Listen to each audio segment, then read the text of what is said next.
Shalom, salam damai kepada kita semua.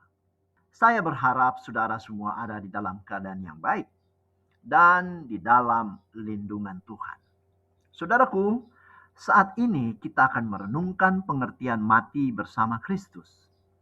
Terdapat pengertian rohani yang mendalam ketika kita mau merenungkan dan belajar tentang tema mati bersama Kristus. Marilah kita mulai dengan pertanyaan, apakah Yesus benar-benar mati? Dan apakah tujuan mulia atas kematiannya? Sebelum menjawab dua pertanyaan tersebut, marilah kita mengerti bahwa Yesus didapati tidak bersalah dan dialah Yesus yang disalibkan. Yesus dibawa kepada imam besar dan juga dibawa kepada Pilatus untuk diadili dan dihukum. Namun, Pilatus tidak menemukan suatu kesalahan pada Yesus. Di dalam Yohanes 18 ayat 35 sampai 38, demikian firman Tuhan. Kata Pilatus, "Apakah aku seorang Yahudi? Bangsamu sendiri dan imam-imam kepala yang telah menyerahkan engkau kepadaku. Apakah yang engkau perbuat?" Jawab Yesus, "Kerajaanku bukan dari dunia ini. Jika kerajaanku dari dunia ini, pasti hamba-hambaku telah melawan, supaya aku jangan diserahkan kepada orang Yahudi. Akan tetapi kerajaanku bukan dari sini." Maka kata Pilatus kepadanya, "Jadi engkau adalah raja?" "Engkau mengatakannya bahwa aku adalah raja. Untuk itulah aku lahir, dan untuk itulah aku datang ke dalam dunia ini, supaya aku memberi kesaksian tentang kebenaran. Setiap orang yang berasal dari kebenaran mendengarkan suaraku." Kata Pilatus kepadanya, "Apakah kebenaran itu?" Sesudah mengatakan demikian, keluarlah Pilatus lagi mendapatkan orang-orang Yahudi dan berkata kepada mereka, "Aku tidak mendapati kesalahan apapun padanya." Selanjutnya Pilatus menawarkan untuk Yesus dibebaskan sesuai kebiasaan dan adat yang membebaskan tahanan pada hari Paskah. Namun, mereka yang menginginkan Yesus dihukum, mereka tidak mau.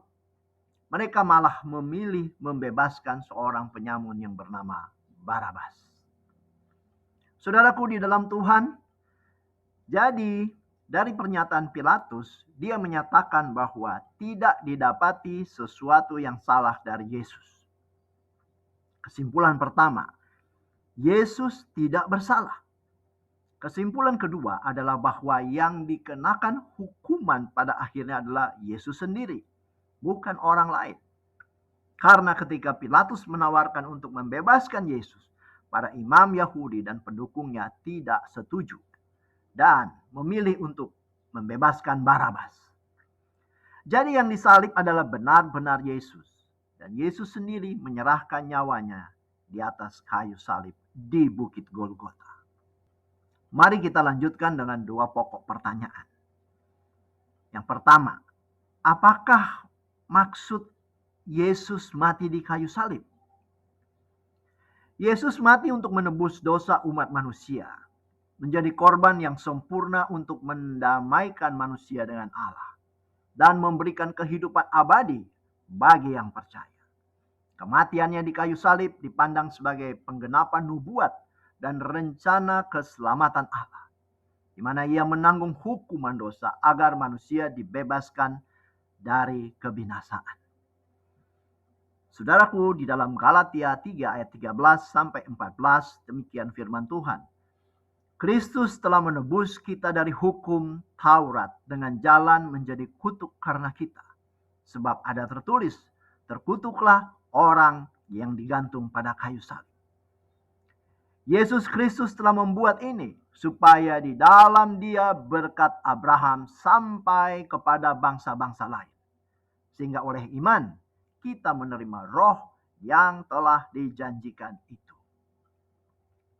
Yang kedua, apakah maksud kita mati bersama dengan Kristus? Firman Tuhan di dalam Roma 6 ayat 3 sampai 8, demikian firman Tuhan.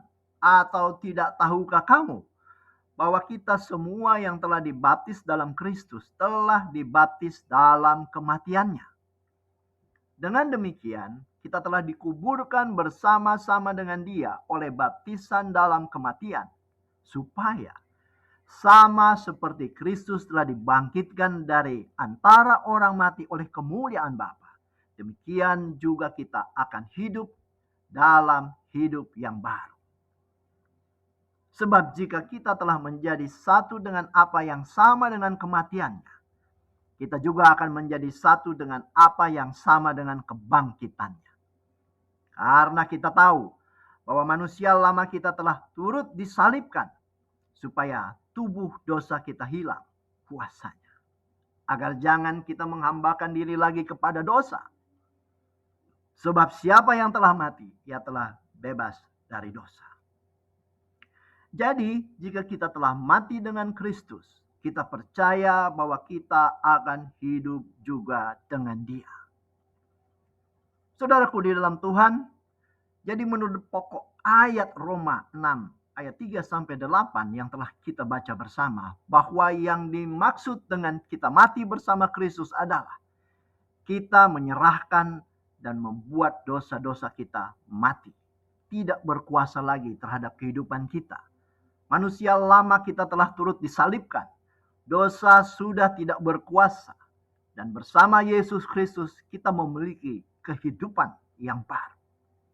Kita tidak menghambakan diri lagi pada dosa, namun kita menjadi hamba Tuhan yang memiliki kehidupan yang baru dan bangkit bersama Yesus Kristus. Dalam Roma 6 ayat 10-13 demikian firman Tuhan.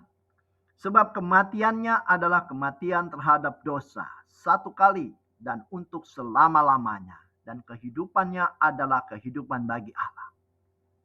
Demikianlah hendaknya kamu memandangnya, bahwa kamu telah mati bagi dosa, tetapi kamu hidup bagi Allah dalam Kristus Yesus. Sebab itu hendaklah dosa jangan berkuasa lagi di dalam tubuhmu yang fana, supaya kamu jangan lagi menuruti keinginannya. Dan janganlah kamu menyerahkan anggota-anggota tubuhmu kepada dosa untuk dipakai sebagai senjata kelaliman.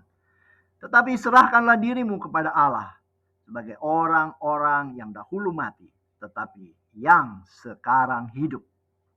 Dan serahkanlah anggota-anggota tubuhmu kepada Allah untuk menjadi senjata-senjata kebenaran.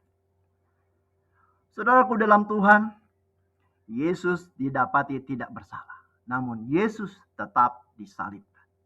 Bukan orang lain yang telah ditukar. Ya, Dia Yesus yang mati untuk menebus dosa-dosa kita di atas kayu salib. Agar kita dibangkitkan dan hidup bersama Yesus. Puji Tuhan.